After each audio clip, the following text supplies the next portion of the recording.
be doing a mini video, basically for lunch. Yeah, this is pretty tiny.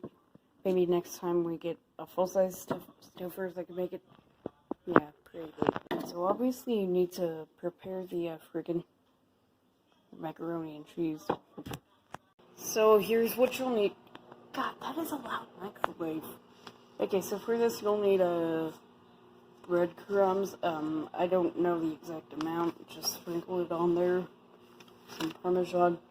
A website said Italian herbs, so obviously that means Italian seasoning. Let's see if I can get it.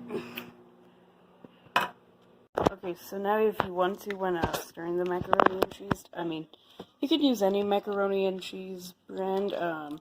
Stouffer's, like I'm using a Kraft. If you can't, you know what?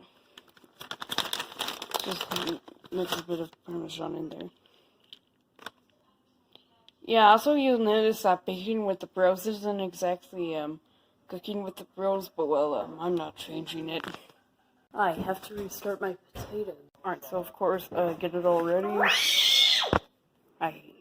Alright, so I got all the stuff in, so after that what you want to do is microwave it again for 15 seconds! Alright, so after you do that, of course, mix it in. After that, I think you could put some more breadcrumbs. Alright, so now to taste test it. Ooh.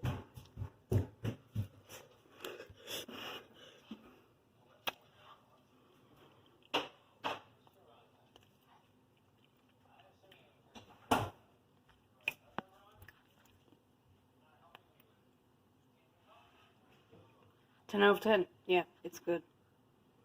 Yeah, so I'll see you next time. Bye. Yeah. Wait, the video's over? Oh, sorry.